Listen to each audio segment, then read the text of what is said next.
علامہ اقبال صاحب کی نظم ابلیس کی مجلس شورا کا چوتھا حصہ آپ کی خدمت میں پیش کر رہا ہوں۔ پہلے حصے میں ابلیس نے اپنے اراکین کابینہ کو بلا کر ان سے خطاب کیا تھا، جس میں اس نے انسانوں کی ہلاکت کے سارے منصوبوں سے اپنے اراکین کو آگاہ کیا تھا، جس پر پہلا مشیر اٹھا اور ابلیس کی تعریف بھی کی، تائید بھی کی۔ پھر دوسرا مشیر اٹھا اور اس نے کہا کہ بھائی، ابھی جو پوری دنیا میں جمہوری نظام متعارف ہو رہا ہے ریاستوں کے لیے، تو کیا کوئی یہ نظام ہمارے لیے خطرے کا باعث تو نہیں بنے گی؟ جس پر پہلے مشیر نے اسے مطمئن کرتے ہوئے کہا کہ نہیں، ایسی کوئی بات نہیں ہے، یہ جمہوری نظام وہی ملوکیت ہے، وہی بادشاہت ہے، صرف ہم نے نام بدل دیا اس کا۔ کیوں؟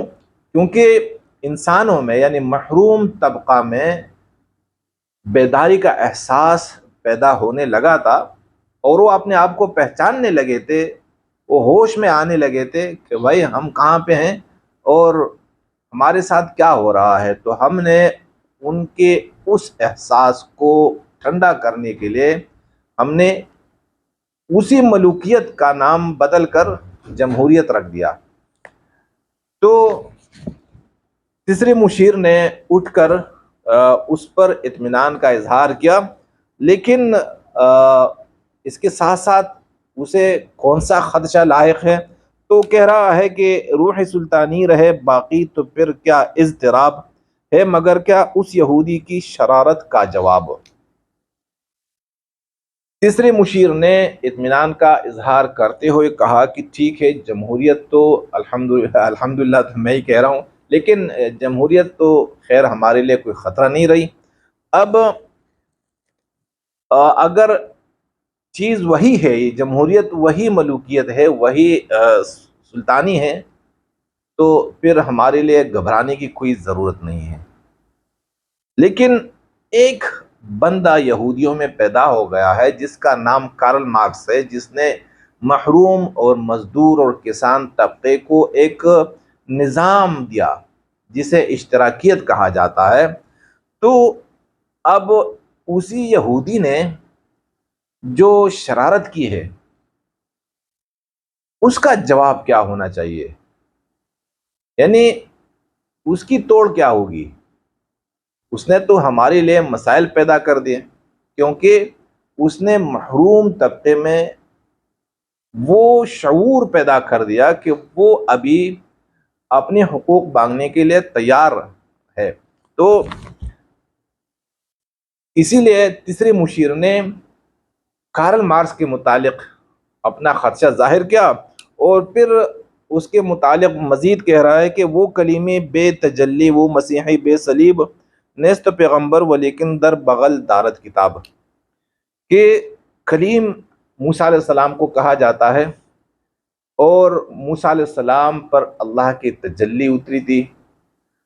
تو ابلیس کے تیسرے مشیر نے کہا کہ وہ کلیمی بے تجلی، یعنی وہ موسیٰ ہے مگر اس کے اوپر تجلی یا وحی نازل نہیں ہو رہی، اور وہ مسیحی بے صلیب، یہ عیسیٰ علیہ السلام ہے، مگر کیا ہو رہا ہے کہ وہ صلیب پہ نہیں چڑھا، اور نیست پیغمبر ولیکن در بغل دارت کتاب، پیغمبر تو نہیں ہے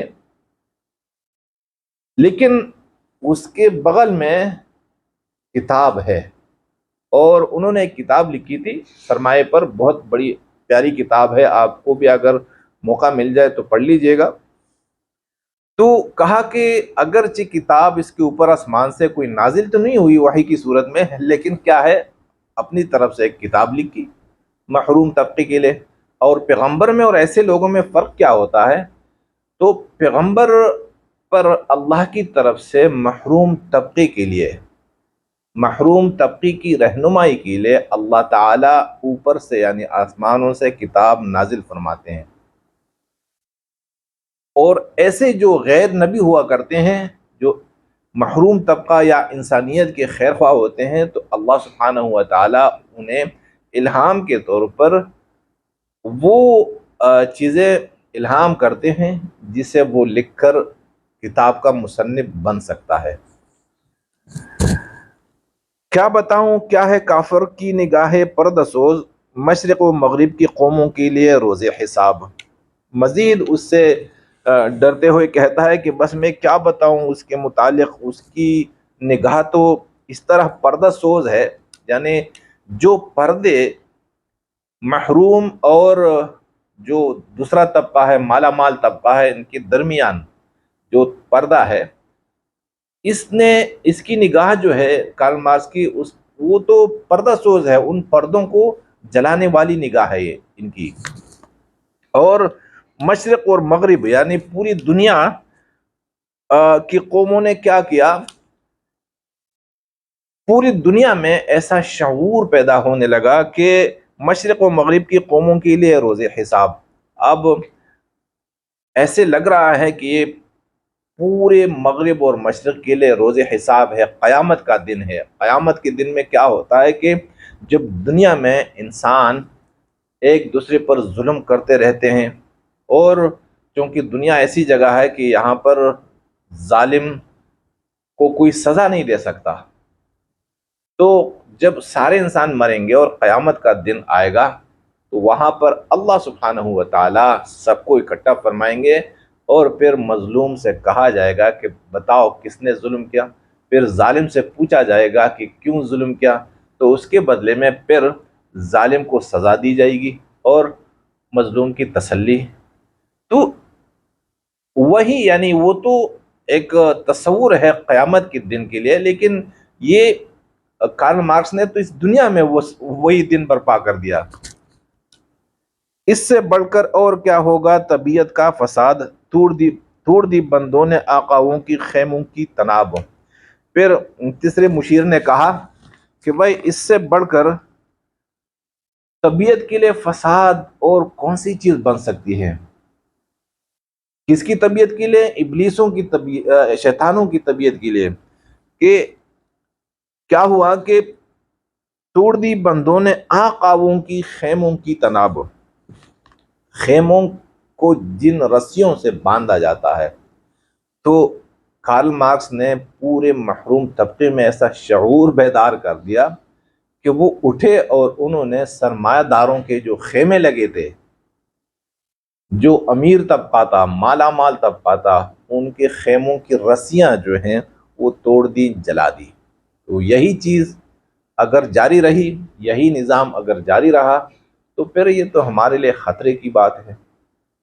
اب اس کے جواب میں چوتھا مشیر کیا کہے گا تو اس پر انشاءاللہ آئندہ بات ہوگی۔